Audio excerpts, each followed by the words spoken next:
When Jesus had finished teaching, he told his disciples, You know that 2 days from now will be Passover. That is when the Son of Man will be handed over to his enemies and nailed to a cross. At that time, the chief priests and the nation's leaders were meeting at the home of Caiaphas, the high priest. They planned how they could sneak around and have Jesus arrested and put to death. But they said, We must not do it during Passover because the people will riot. Jesus was in the town of Bethany eating at the home of Simon, who had leprosy. A woman came in with a bottle of expensive perfume and poured it on Jesus' head. But when his disciples saw this, they became angry and complained. Why such a waste? We could have sold this perfume for a lot of money and given it to the poor. Jesus knew what they were thinking, and he said, Why are you bothering this woman? She has done a beautiful thing for me. You will always have the poor with you, but you won't always have me. She has poured perfume on my body to prepare it for burial. You may be sure that wherever the good news is told all over the world, people will remember what she has done, and they will tell others. Judas Iscariot was one of the 12 disciples. He went to the chief priests and asked, How much will you give me if I help you arrest Jesus? They paid Judas 30 silver coins, and from then on he started looking for a good chance to betray Jesus.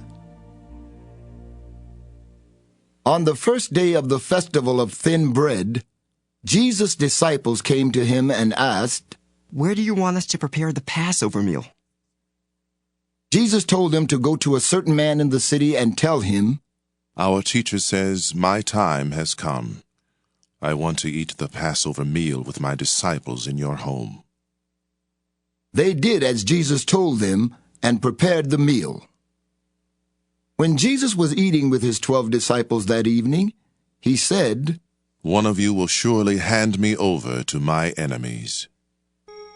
The disciples were very sad, and each one said to Jesus, Lord, you can't mean me. He answered, One of you men who has eaten with me from this dish will betray me. The Son of Man will die, as the Scriptures say. But it's going to be terrible for the one who betrays me.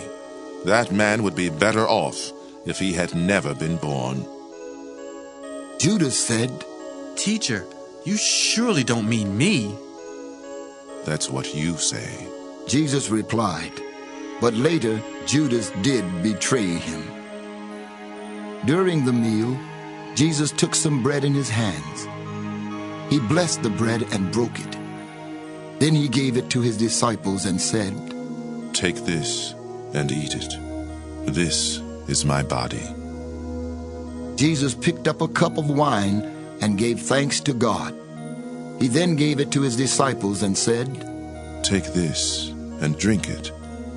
This is my blood. And with it God makes his agreement with you. It will be poured out so that many people will have their sins forgiven. From now on, I am not going to drink any wine until I drink new wine with you in my Father's kingdom. Then they sang a hymn and went out to the Mount of Olives. Jesus said to his disciples, During this very night, all of you will reject me, as the Scriptures say. I will strike down the shepherd, and the sheep will be scattered. But after I am raised to life, I will go to Galilee ahead of you. Peter spoke up. Even if all the others reject you, I never will. Jesus replied, I promise you that before a rooster crows tonight, you will say 3 times that you don't know me. But Peter said, Even if I have to die with you, I will never say I don't know you. All the others said the same thing. Jesus went with his disciples to a place called Gethsemane. When they got there, he told them, Sit here while I go over there and pray. Jesus took along Peter and the 2 brothers, James and John. He was very sad and troubled. And he said to them, I am so sad that I feel as if I am dying. Stay here and keep awake with me. Jesus walked on a little way. Then he knelt with his face to the ground and prayed. My Father, if it is possible, don't make me suffer by having me drink from this cup. But do what you want, and not what I want. He came back and found his disciples sleeping.